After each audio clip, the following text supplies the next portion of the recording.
साली नहीं, पत्नी हूँ। एक बार मुझे प्रतियोगी परीक्षा के लिए इलाहाबाद जाना था।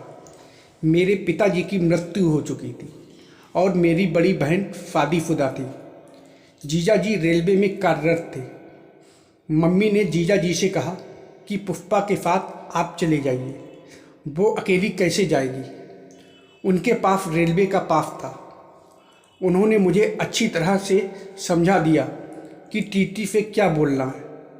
उस समय तो मैं जीजा जी के समझाने पर समझ गई, लेकिन थोड़ी नर्वस भी थी। जब ट्रेन में टीटी टिकट चेक करने आया तो टीटी को देखकर मैं घबरा गई। जब उसने मुझसे पूछा कि आप इनकी कौन हैं, तो घबराहट में मेरे मुंह से निकल गया, मैं इनकी पत्नी हूँ। टीटी थोड़ी देर मुझे देखकर चुप हो गया, फिर बोल पड़ा, आप इनकी पत्नी हैं? फिर मैंने बोला, नहीं, मैं इनकी साली हूँ। फिर मुझे जीजा जी की बात याद आई और मैं बोल पड़ी, नहीं, मैं पत्नी हूँ। टीटी मुझे घबराया हुआ देखकर बोल पड़ा कि आप इनकी पत्नी हो या साली, आराम से बैठिए। मुझे देखकर आसपास बैठे सभी लोग हंस पड़े और मैं शर्म से मुंह झुकाकर बैठ गई। बात उस समय की है जब मैंने बीटेक की परीक्षा पास की थी और पहली बार जॉब के लिए इंटरव्यू देने जा रही थी। लाइफ का पहला इंटरव्यू था, इसलिए थोड़ा बहुत नर्वस थी।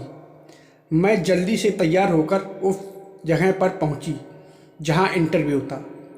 बहुत से लोग इंटरव्यू में आए थे और सबको देखकर मैं और ज़्यादा नर्वस हो गई। कुछ लोग मुझे देखकर आपस में बातें करके हंस रहे थे। तब भी मुझे पता नहीं चला कि वो क्यों हंस रहे हैं। थोड़ी देर बाद मेरा इंटरव्यू का नंबर आया। तब मैं अंदर गई। वहाँ 3 लोग इंटरव्यू पैनल पर बैठे थे। सबने मेरा इंटरव्यू लिया और उसी समय रिजल्ट भी बता दिया। मैं जॉब के लिए सिलेक्ट हो गई। मैं खुश होकर उठकर वहाँ से बाहर जाने लगी। तभी इंटरव्यू पैनल में बैठे हुए 3 लोगों में से एक ने मुझे रोकते हुए बोला कि मैडम, आपने बहुत अच्छे रिस्पॉन्स दिए, लेकिन आपने उल्टा कुर्ता पहना हुआ है। ये सुनकर मैं शर्म से लाल हो गई और हंसती हुई तेज़ी से बाहर भाग आई। एक दिन मैं जल्दी से ऑफिस के लिए तैयार हो रही थी।